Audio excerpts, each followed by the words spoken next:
but people trust Reddit communities because the Reddit communities, they govern themselves. They got the upvotes and downvotes. If someone's being an asshole, they'll get downvoted. Someone's self-promoting shamelessly without putting any effort, like they're off the page. And so that was kind of the original inspiration for Gummy Search. So welcome back to Indie Worldwide. We have with us today Fed from Gummy Search and the Hive Index. Gummy Search is a platform to research Reddit audiences, and the Hive Index is a directory of something like 1,200 different communities online. Did I get you right? Did I mess anything up? Hey, Indie Worldwide listeners, my name is Fed. I'm a part-time indie hacker, full-time digital nomad. Right now I'm working on two main products. Both at its core is the concept of online community.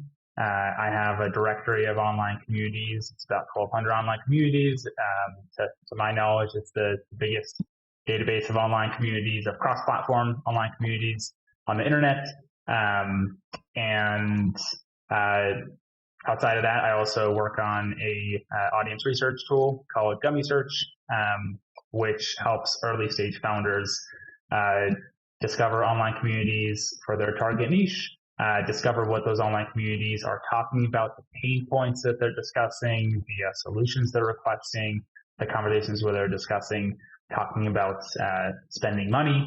And this is a tool that early stage founders use to ideate and validate their businesses, as well as find initial customers using social listening. So I've been working on both those products for about a year. At the same time, I've been traveling around the world and enjoying the freedom that comes with the indie hacker lifestyle, and just having a fantastic time. So you're doing a lot of stuff all at once. This is something I struggle with too. I'm curious, how do you think about balancing your time between projects and other commitments and travel and love in your whole life? Yeah. I would say that I've gotten a lot better at it. Initially, it was a bit tricky, but I think specifically around managing my own products versus what I do for income, which is consult for early stage startups. I simply just split the days, and I find that it's easier for me to dedicate a whole day to working on something rather than to be thinking of 4 different products all in the same day or switching focus. And so I split my time about 50-50, and that's exactly what my week looks like. And when it comes to my own products, I think that my approach there is I try to work on meaningful chunks of one product at a time, and because of that, I try to set up my products such that if I need to put pause on one of them, if I need to put on autopilot, that I'm able to do that. And so obviously I still, try to be as fast as possible when talking to customers, but the way that I like to do my work is I'll plan it out for about a month, and for the most times, I focus on one product at a time. For example, recently for the Hive Index, at the end of last year, I took a couple of months, stepped away from Gummy Search, or was collecting data on my users in that meantime to improve the product. And then I redid all of the Hive Index. I tripled the amount of communities, launched on Product Hunt, and really focused on that. Right now, my focus is a little bit more on Gummy Search, my SaaS, while the Hive Index grows in terms of SEO, and I am growing the offerings that I have when it comes to promotions on the platform. So I hope that answers the split between work. But then when it comes to life and my wife, my family, the reason that I do what I do is so that I have the flexibility to live the life that I want. And so in my mind, that always comes first. But I find plenty of time to work on both my work and my products as well. So your calendar looks like Monday, Gummy Search, Tuesday, Hive Index, Wednesday, Client A. Pretty much. And as little meetings as possible. Yeah, I'm trying to get better at finding ways to buy back my time or find efficiencies. Yeah. I think you've done a much better job with your products of creating things that don't need constant attention, like indie worldwide, a lot of the value of the product is that there's constantly things going on, which requires a lot more hands-on. At the same time, though, that's part of why I've been able to stick with it so long, because there's always things pulling me back in, staying engaged. I think if it was a project I could totally put onto autopilot, I probably would have gotten bored faster and moved on. For good, maybe that would be good. I'd be working on a bigger product, perhaps, but but I do admire what you've built. The one, I think a fully autopilot project, I agree that could be boring. But I believe that us indie hackers do our best work in short, inspired times. I'm not coding for 8 hours a day for 5 hours a week. I get really stoked on something and based off some feedback from users, based off something that I want to do, and I'll go and code it up in a couple hours and launch and deploy and then take the rest of the day off. It's so I think that it doesn't need to be constant. But and then the other thing that I want to say about your community is of course the job of someone managing community, nurturing community is such an involved one. But I do, and I hope that you see that your community members are helping you with that task over time. And your community, I'm sure it wouldn't be the same without you, but I'm sure that your community members are also the ones that are moving it forward and advancing it. Definitely. Just every idea I have now basically comes out of the community. It's like, okay, here's a batch of founders that I'm talking to constantly. What are problems that exist across almost all of their companies? And then it's like, oh yeah, all of these things would be good startups as well. Where before Indie Worldwide, I just had no ideas, really. It was like, I just wasn't exposed to enough problems. And so any ideas I had would be pretty low scope or just like not viable businesses. And I feel like that's changed a lot, which was one of the main reasons to even start a community, right, is to get access to people's problems. Yeah, so that's what I was going to ask you. And I know you're supposed to be interviewing me, but I was going to ask you about the origins of Indie Worldwide and your motivations behind them and kind of your overall goals with the community. Yeah, I've told the story a couple times, so maybe I'll cut it out of this one. But so I started Indie Worldwide when I was also nomading. I would move around every few months. Still nomading now, actually, but more of a slow mad than I used to be. So I'd land a new city. I'd want to meet the local indie hackers. I'd start like a meetup, and then a month or two later, I'd move and then leave all those people behind. And usually the meetups would falter as soon as I left because somebody has to instigate. And so I needed some way to create a community I could take along with me, and started doing a virtual version of the meetups I'd been doing in person. Just called it Indie Hackers Worldwide. And once a month we'd meet up on a Zoom call, and that was Indie Worldwide for like the first year. But then it kind of turned from there into like a Facebook group, and then from Facebook into a Slack community. And we rebranded and to kind of find our own voice, become Indie Worldwide. And now the ambition is to make it basically like a virtual startup incubator where people come with an idea, an early stage product, and we help them build it better and faster than they could have alone, which is so far so many steps away from the original vision, which was, hey, it'd be cool to like have a Zoom call once a month with other indie hackers. And that's really evolved quite a lot, and that's really come from what it seems like people need and want. And I think the nature of indie hacking, you get a lot of solo founders, and especially like solo technical founders, because they can build things on their own. But often the thing people struggle with the most is growth and taking a product and turning that into a business. So it's more and more what we're trying to help with. Part with these interviews, figure out how other people have done it, and then turn that into content. That's a wonderful story, and I totally see that vision, that initial inspiration of like taking your community, taking them with you, even if you're traveling around. I think that's one of the reasons why online communities right now are such a driving force for entrepreneurs. Is the past couple of years, a lot of people were displaced or locked down. A lot of people started traveling, and I think that having that consistent, set of mentors, of peers that you can rely on is so valuable. It's especially for everyone, but especially for entrepreneurs. Entrepreneurship can be quite. You've probably got the best visibility into the community space now of anybody, because you have the database, the Hive Index. So what kind of trends did you find by gathering all that data? Yeah. So the Hive Index, it has right now over 1,200 communities. And for each one that I curate, I basically tag each community with a topic like entrepreneurship, marketing, nomadism. I indicate which platform it's on. I indicate how large the community is, and then the individual features of the community. So right now, I believe on the site I have 9 features, maybe 11 soon. But these are things like this community has a forum. This community has a live chat. It hosts offline events. It's paid. It requires application. Has a newsletter. See if I missed any. That's probably most of them.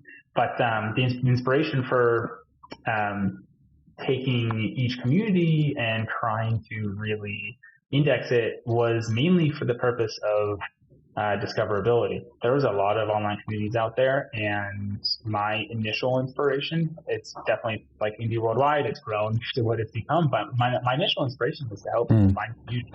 I was inspired by online communities when I kind of went solo, started traveling, and really enjoyed the benefits of online communities myself. And I wanted to make sure that was accessible for everyone. I didn't see such a resource available for free, and so I decided to make it just as like a first project, just to kind of get in the habit of watching something.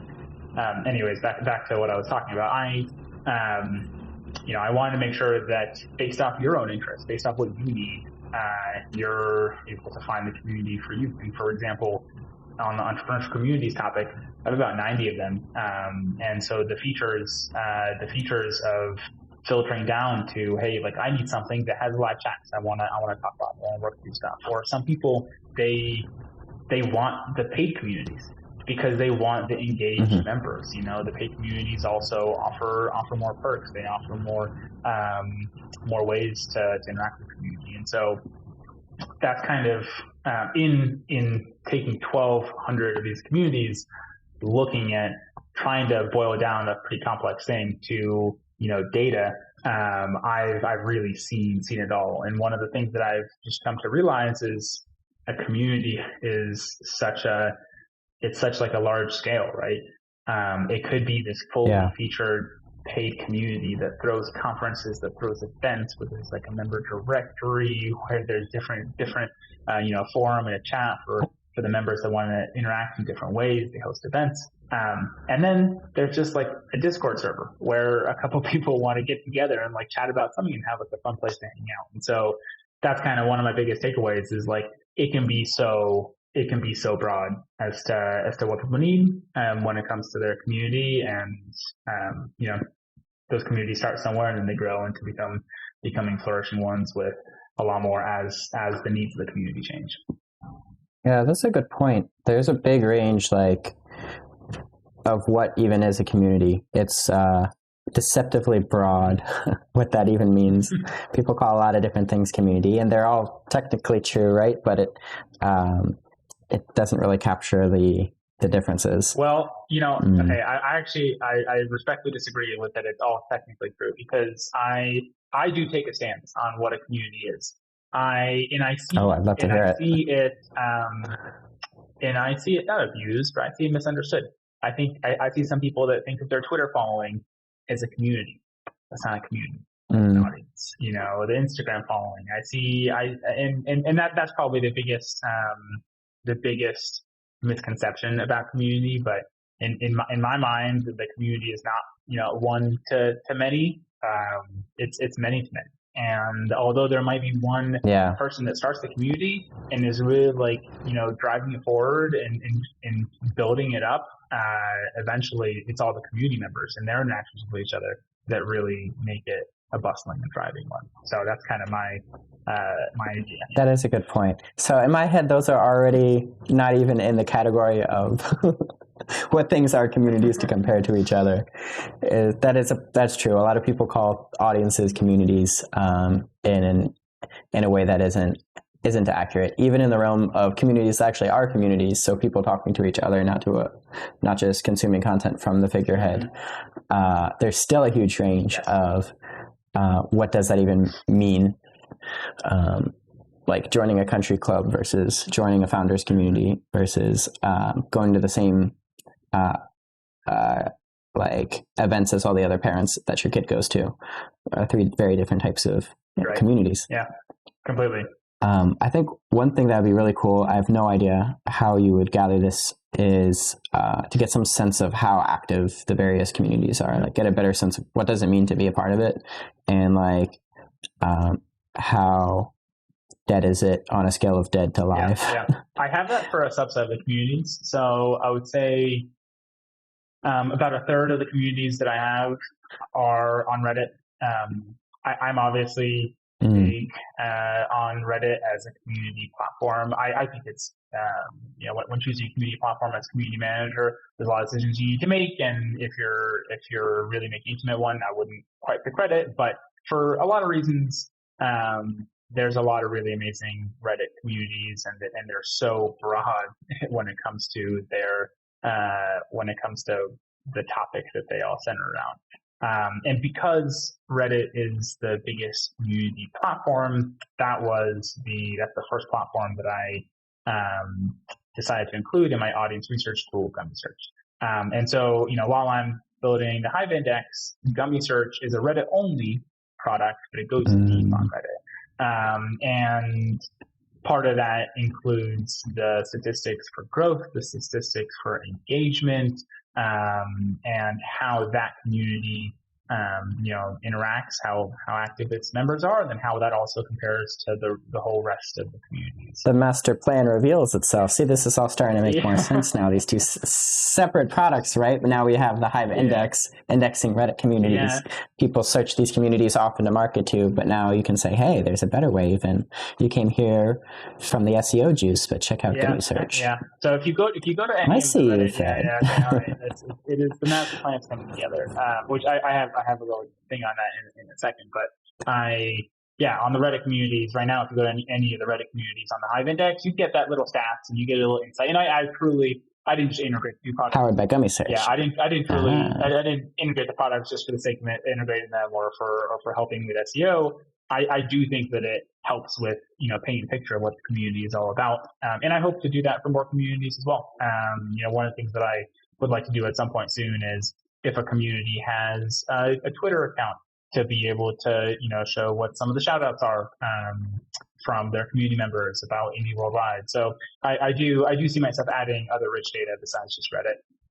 But yeah, about the two products and the master plan, I think that this is a big decision for indie makers, is like, do you focus on one product and like really go all in? Mm-hmm.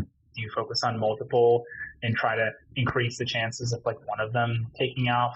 And it's a tough decision, and it's one that's for everyone. And I mean, you definitely have some people that go all in on one. You have some people that are addicted to making products and like launch 10 new ones every single year. That's just crazy. But what I believe is, if you do take on more products, I think that it can really help you if they can elevate each other. And not always obviously as the Hive Index and Gummy Search, but if they elevate your brand, if they elevate your, maybe you're following on Twitter because people see the different things that you're working on, if they elevate your skills, if they elevate your experiences, and they can really build off of one another, then I think that's it's actually a fantastic thing to split your time a little bit, but to grow yourself as a creator in the meantime. Yeah, I'm going to have to agree very strongly with that. It seems like, especially in the indie space, the people who've done the best often have like two very complementary or three complementary products. Mm-hmm. The ultimate indie example probably is Peter, right? Yeah, Peter Levels, Nomad, List, Remote. Okay, like everything is kind of serving the same audience. He launches them as separate products, but they unite. I call this the like Disney map method. Yeah. Like Disney did this at a huge scale, right? The parks, the movies, the merch, everything works together to create this empire that's much stronger together than it would be as many individual as many individual I pieces. completely agree, and I think that if you have success in one of them, then you can take part of that success and like jumpstart another one. And that's why, I mean, if you look at Peter's products, he's got. I was listening to one of his podcasts recently. He's launched like 7 products over the past 8 years. Yeah. And he said, a couple of them took off, and now I'm kind of famous, and that's awesome. But like most of them didn't take off, and people just forget about them. And he's really, just showing that he's like, I'm kind of an ordinary dude. I just really went through the motions a lot of times. And when Nomad List took off, that paved the way for his personal brand around digital nomadism, and that led to success in Remote OK. And now he's, I think, immigrating. Like 9% of the people that immigrated to Portugal last year, they immigrated because of him. So, anyways, I'm saying it is crazy. It is crazy, yeah. But it's a cool snowball effect. And you're right that you build it under the same umbrella, and everything rises all at the same time. Your websites are also really pretty. Are you working with a designer? Is this all Thank you?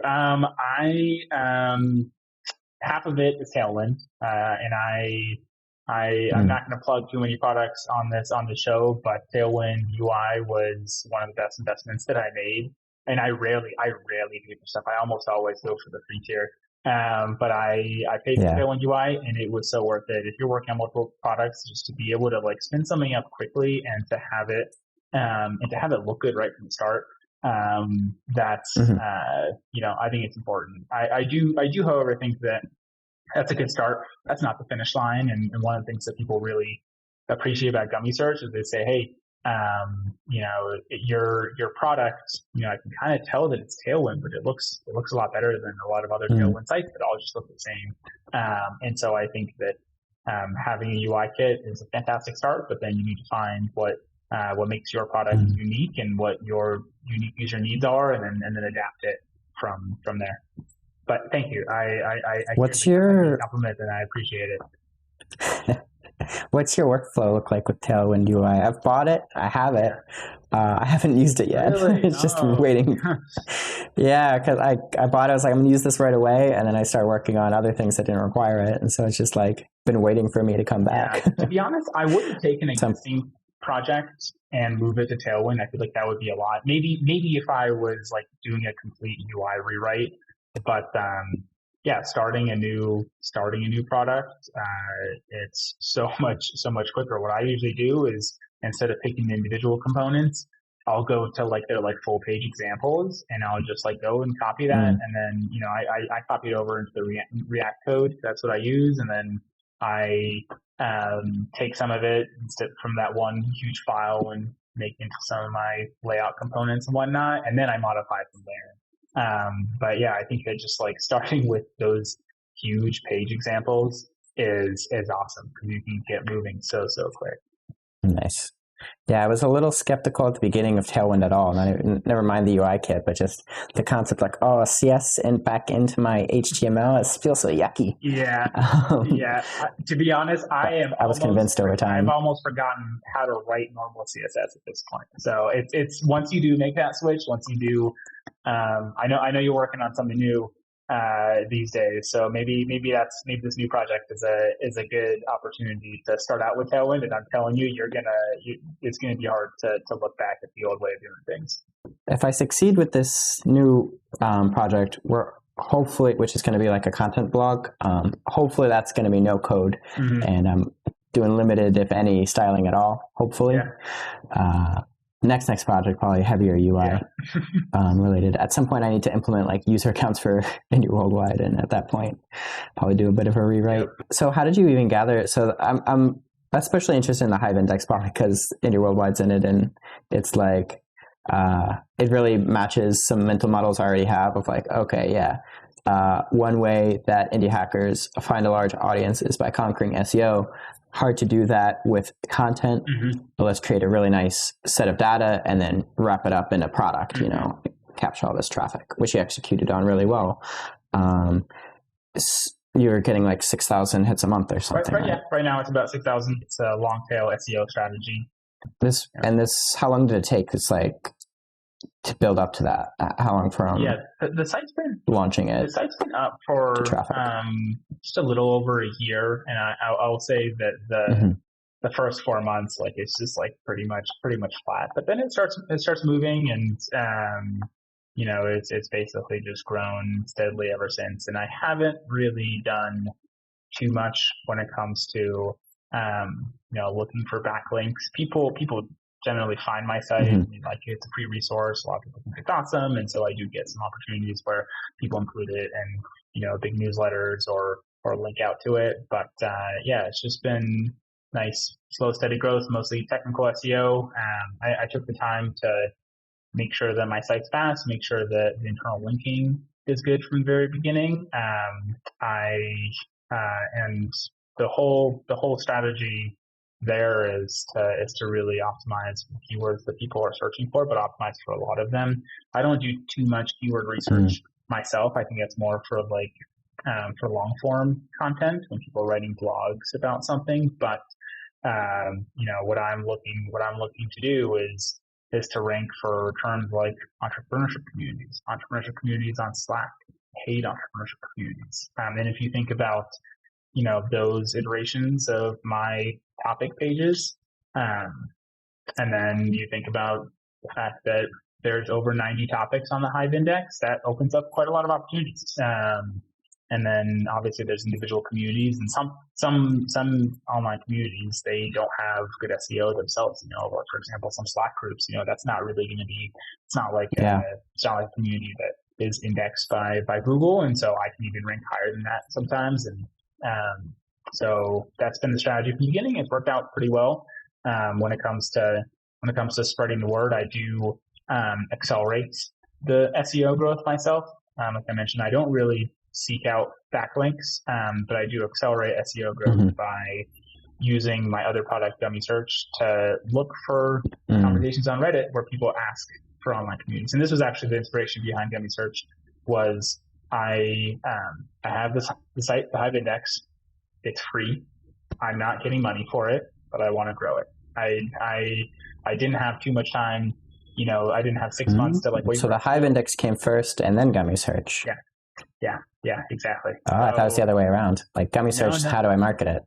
Yeah. It was the other way around. It was the Hive Index, and then how do I market it? And I realized, the Gummy Search has evolved a lot over the past 6 months that it's been live. But initially, it was actually just an internal tool for myself. I had this website, and I had initially, I think, entrepreneurship and software development were really my first two topics.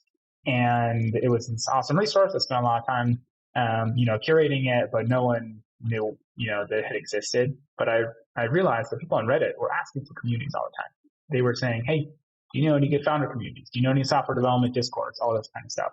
And so what I did is I built a very, very simple internal tool to look for those keywords. And every single day, I would just do 5 minutes of marketing. I would go look for the conversations, look for new ones, and reply on Reddit and just say, hey, you're looking for these online communities. Here's a list. Take it if you want it. Enjoy it. And people loved it. People were. I think Reddit gets a bad rep for self-promotion. You self-promote, you get downloaded into Bolivia, you get banned from the sub, whatever. But if you're actually helping people out, it's a win-win-win. So you're helping the person's asking for the resource.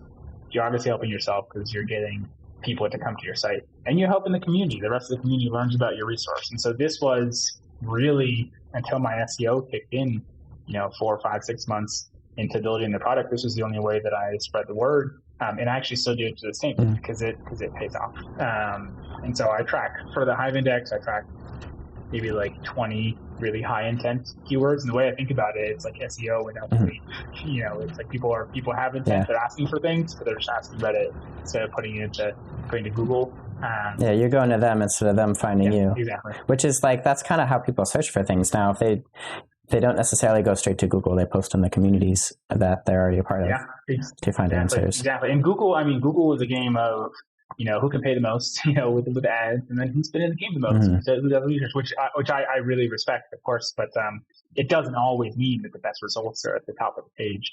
But people trust Reddit communities because the Reddit communities, they govern themselves. They got the upvotes and downvotes. If someone's being an asshole, they'll get downvoted. Someone's self-promoting shamelessly without putting any effort, like they're off the page.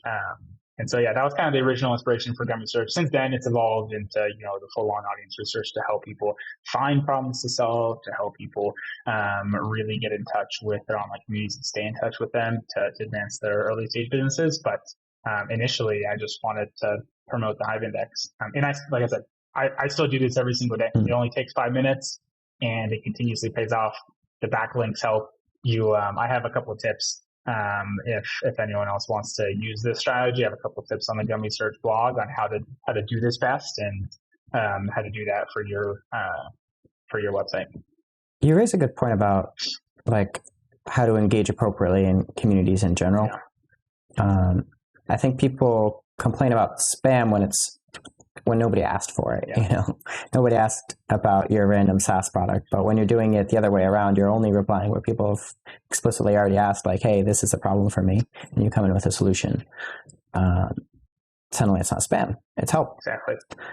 It's a value add. Maybe easier to do at scale at Reddit, right? Because those conversations are public versus in a Discord or a Slack. Yeah, they're public. They they're part of these massive communities, and they even get indexed by Google. You get your comment in, your helpful comment when someone's talking about a pain point. They're discussing a problem they have, and they're reaching out to the community for help. If you come in with a thoughtful answer, you don't just post your link. You come in with a thoughtful answer. You take some time to think about their unique situation, and then you link your product, your solution that can actually help them. Or if you have content, you can promote your content and say, hey, like I hear you. I actually wrote something that you might appreciate. Let's create a read, right? Or in my case, I have a free trial for my SaaS product. That's really easy to plug. I think that when you're being like too salesy, like people will see right through that. But if you're actually trying to help and you're adding more to the community than you're taking, then people love even in places like Reddit, which I think a lot of entrepreneurs misunderstand and are even intimidated by because they have like one bad experience where they sign up for Reddit and like posted something and they're banned from a subreddit. And that's why I think part of my job when it comes to user acquisition and training with my product is also coaching people on Reddit and like showing them like, hey, like this is how you interact with the community, and this is how you do it in a situation where both of you win. I've been intimidated by Reddit for sure as well.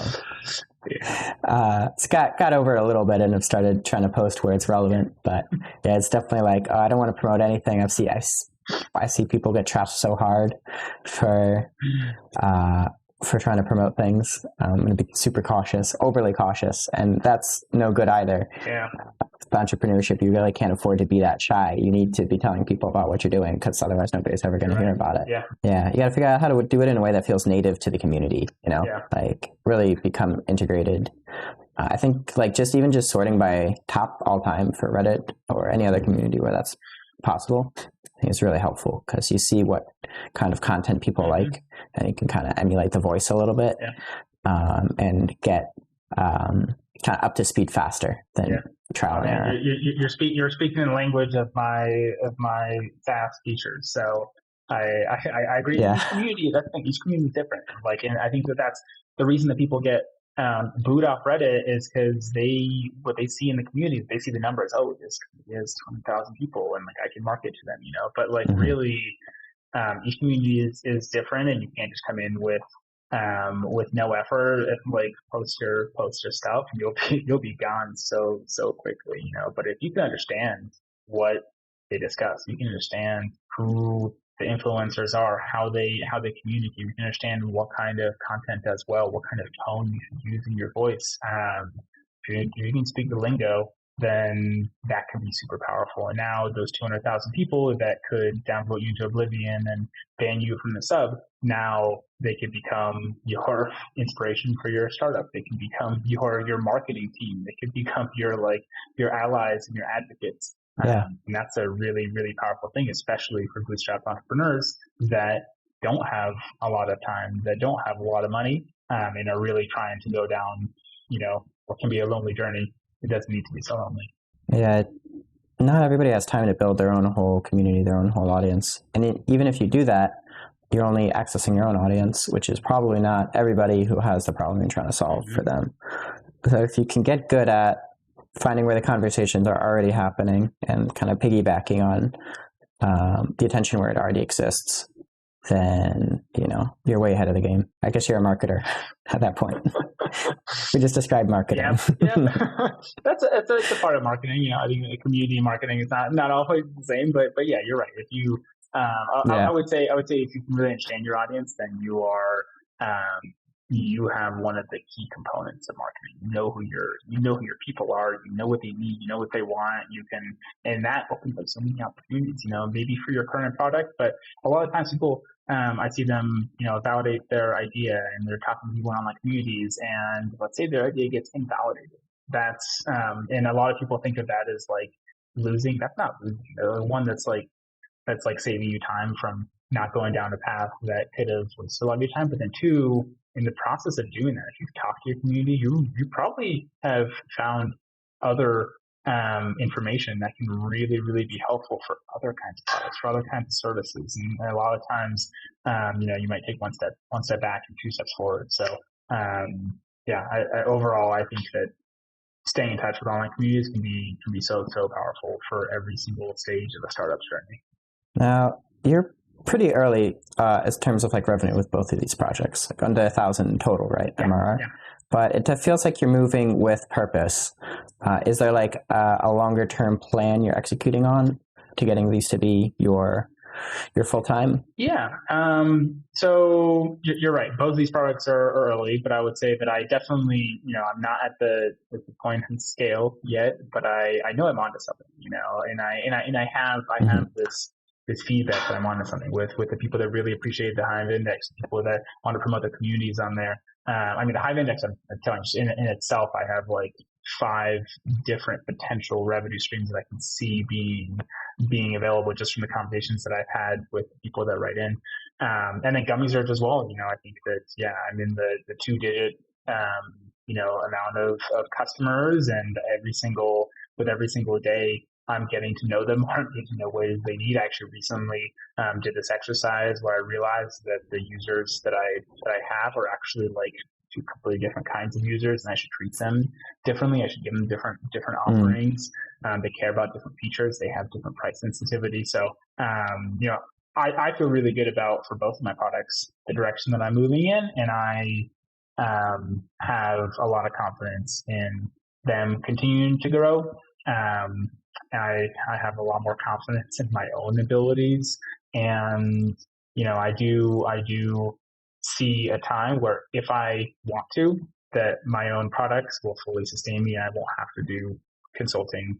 But that doesn't mean that I won't do that. I actually really, really love the work that I do with early stage startups. I act as a fractional CTO for startups that don't have a technical co-founder, and maybe they might not need full-time, CTO or full-time engineering team just yet.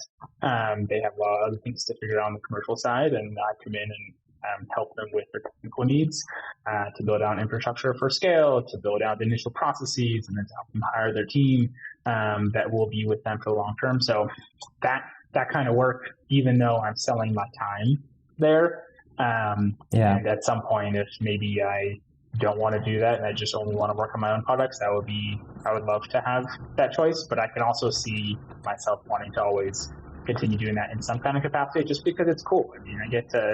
I truly feel like I'm living life, even though the salary that I made when I had my tech job is so much more than I have right now.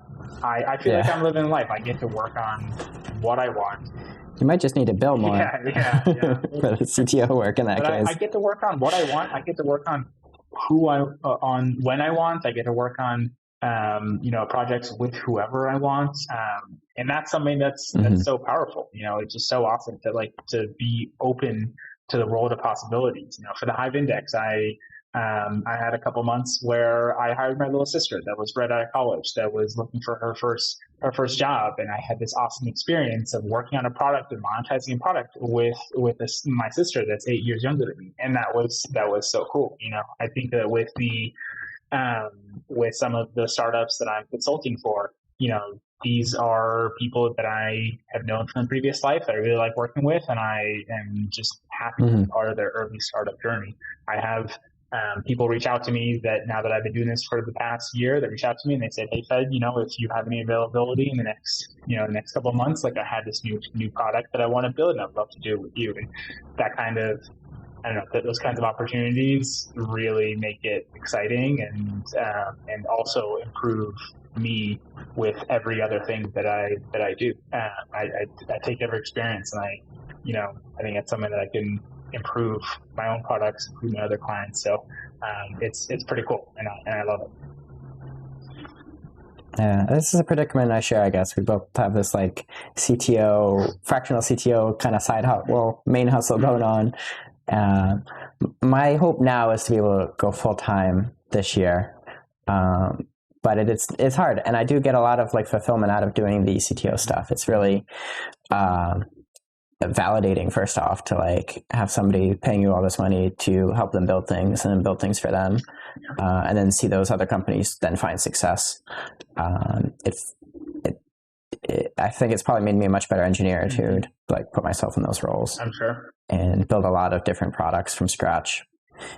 But like that's a lot of time in the day and a lot of mental energy as well. And so I'm thinking more and more like, okay, if I can just keep like this level of output, but put all of that into indie worldwide and related projects, can I get it to a point of like sustainable profitability? Yeah. It seems like probably yes. And so I want to give that a shot. But I mean, the nice thing about being fractional and part-time is like, it's easy to go back to totally. If necessary. It's not a switch. It's like it's a dial. And it's I like think that's one of the things that for early stage founders, for indie bootstrappers, that people think, oh, like I need to quit my job and then I can go like devote my time into like actually pursuing my dream.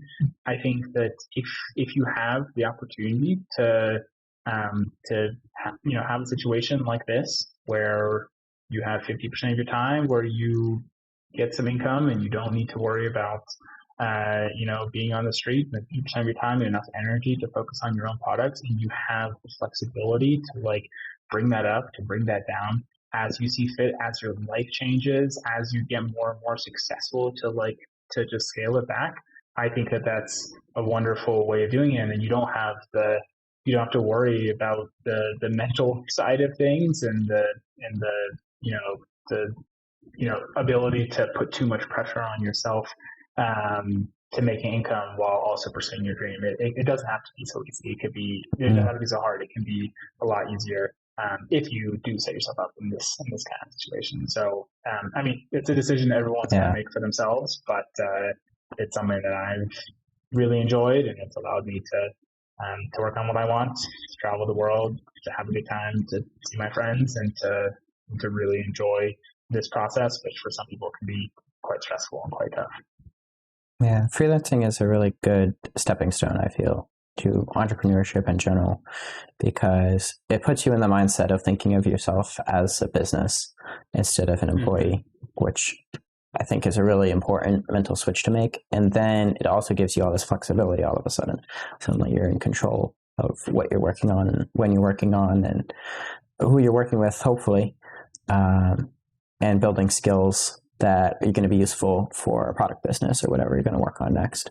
Yeah, well, I think it's probably a lot harder to jump straight to like, okay, I was an employee, now I'm a SaaS founder. That's a much bigger gap than I'm a freelancer, now I'm a SaaS founder. 100%. And I think that the goal for a lot of indie hackers is where you see people talking about like 10,000 MRR. That means like that. And what I actually think the goal is it's not a certain amount of income. It's not a certain amount of money. If that was the case, then a lot of the indie hackers that I know are such like smart, brilliant, talented people, they could work for Google and get, paid 5 times that. What I think the indie hackers want is options and freedom. You build up your products and you have the option to continue growing them and to continue, increasing your own income, the amount that goes in your pocket. You have the option to sell a product. You have a portfolio. You want to focus on one of them. Now, these days, you have the option of selling and getting a big windfall. You can do that and then, take a life break. If you want to have the option to, to have a kid and to just focus on your life for a while, you have the option to. If you ever want to have the option, if you ever want, you have the option to like raise funds for your business and to like really scale it up to a scale that you wouldn't be able to by just bootstrapping. So I think that what a lot of indie hackers want is that freedom and the optionality to live the life they want. I think it's worth pointing out too that 10,000 MRR is not at all the same as $10,000 salary. If you actually built a 10,000 MRR business, then you've built a $500,000 in equity business at the same time. So that 10,000 MRR, for every dollar you add in MRR every month, you're also adding $5 to $10 in equity for the thing you're building, which is leverage you do not get working for somebody else's company. Even at a startup, we have, in theory, more equity. It's not like every unit of work you do is necessarily increasing the size of that pie by a lot.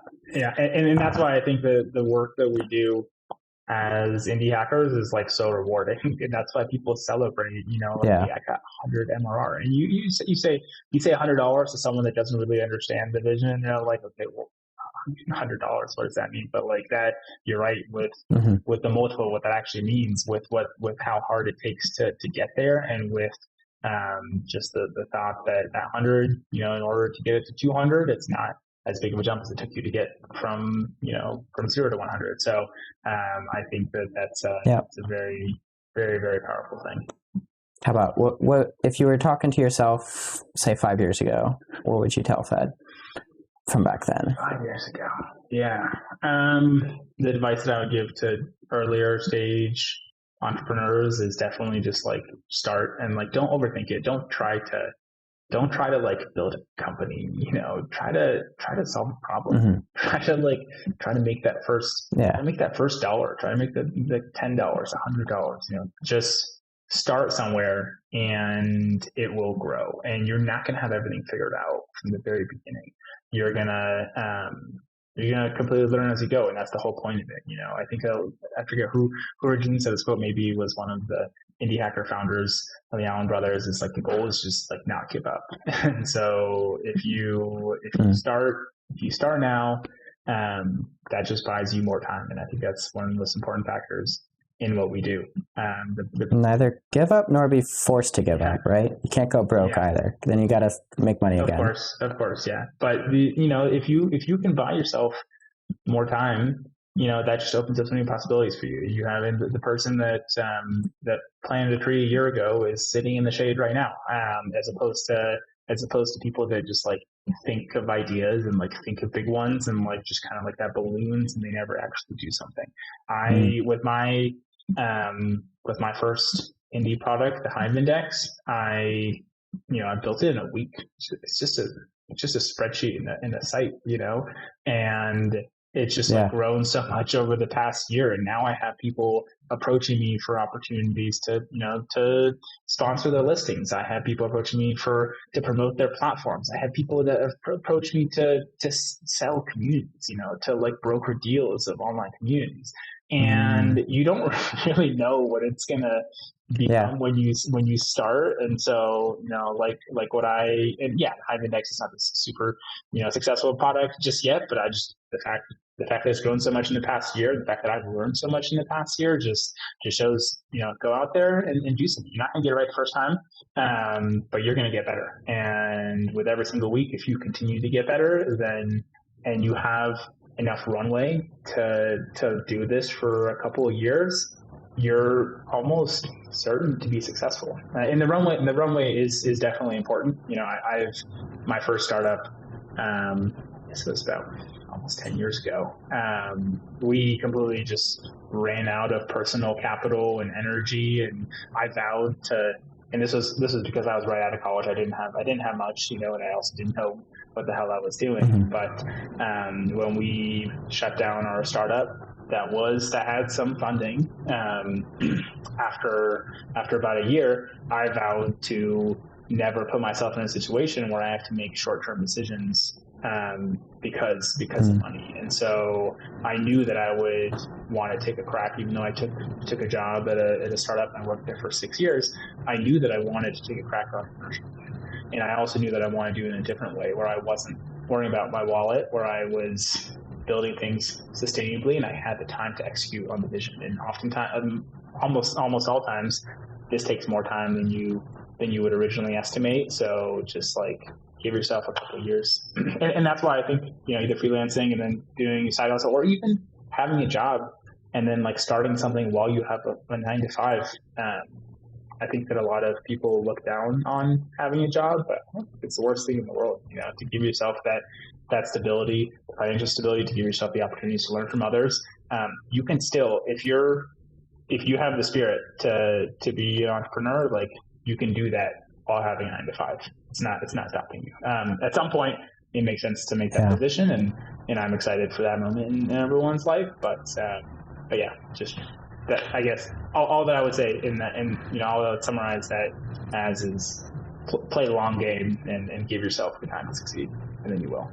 People really underemphasize the importance of actually having a little bit of money when you set out. If you don't have any money at all, if you're paycheck to paycheck, your first priority needs to be more money, either through entrepreneurship or better job or something, because you really can't start anything if you don't have anything to build off of. You have to figure out some way to create a stable foothold for yourself to then jump off of. Completely. I think it's pretty dangerous advice to just say that, everybody should quit their job and be an entrepreneur.